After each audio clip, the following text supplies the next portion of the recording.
I'll never forget the night everything changed for me. It was one of those high society charity galas at the Belmont Grand Hotel marble floors, shining like a mirror chandeliers, spilling gold light over people in gowns that probably cost more than my car. I was working the event, pushing my cart around, topping off water pitchers, invisible like always. That's the thing about being the help. You can be standing 3 feet from someone and still not exist in their world. Near the far wall, there was this old baby grand piano.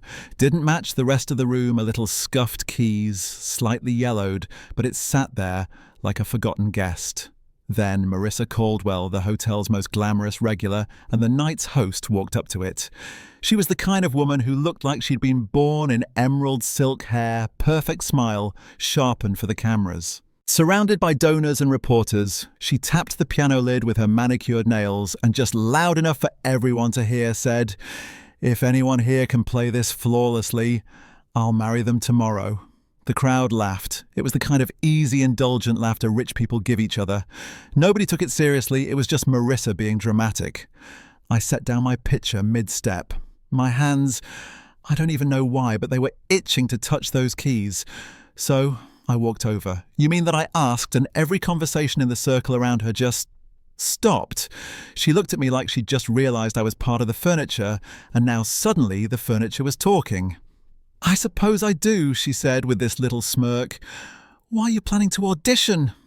A couple donors chuckled under their breath. Someone whispered, "This should be quick." I didn't bother smiling. I just said, "Let's see how serious you really are."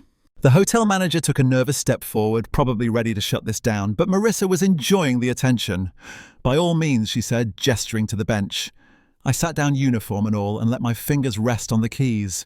I could feel their eyes not on my hands, but on the uniform, on the idea that the janitor was about to embarrass himself in front of a room full of millionaires.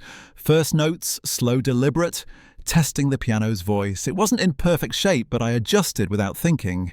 Then I let it breathe.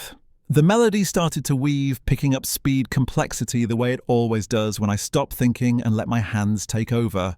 Conversations died mid-sentence. The laughter faded. Even the waitstaff slowed down to watch. A man near the buffet whispered to his buddy, "Bet he only knows one song." I heard it, didn't look up, just shifted my left hand into a deep rolling bass line while my right danced over the high keys, light, sharp teasing. That shut them up. Marissa leaned against the piano, trying to hold her smirk, but I could see her eyes narrowing like she was re-evaluating what was happening. I poured myself into the piece, blending classical with gospel warmth, throwing in progressions I'd made up years ago on an old upright my mum bought for $50 from a church sale.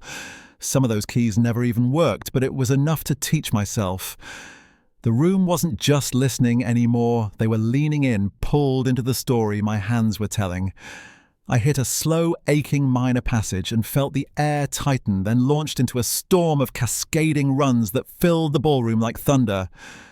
When the last note rang out, I let it hang there before lifting my hands. For a second, there was nothing.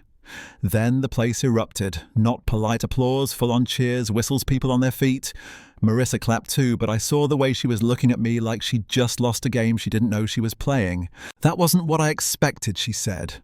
"Most things worth remembering aren't," I told her. By the next morning, the video was everywhere. Millions of views, my name trending, strangers dissecting every second. Some people called me a prodigy. Others focused on how the room looked at me before I started playing. A few assumed it was staged, like I'd planned the whole thing. But one message stuck with me. A woman wrote saying her little boy, who hadn't spoken since his father died, sat completely still for the whole video, eyes wide, like the music had cracked something open in him. That got me. So when Marissa asked me to meet for coffee, I went. She apologized, said she'd turned me into a joke without thinking. I told her I didn't do it to prove her wrong. We talked about my mum, about how music had always been mine private, not something I chased fame for. She offered me a stage, a real one. I told her I'd think about it. Then a few days later, a young mum showed up at the hotel lobby with her toddler on her hip. She said my music made their home feel peaceful for the first time in months.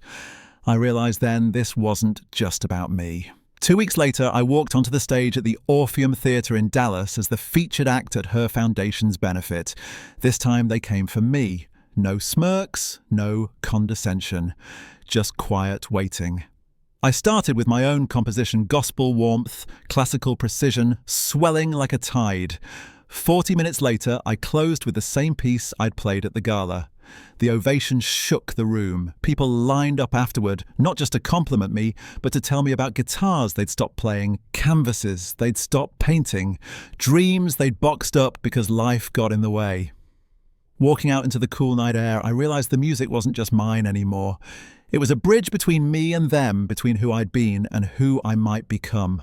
Maybe I'll make it a career. Maybe I won't.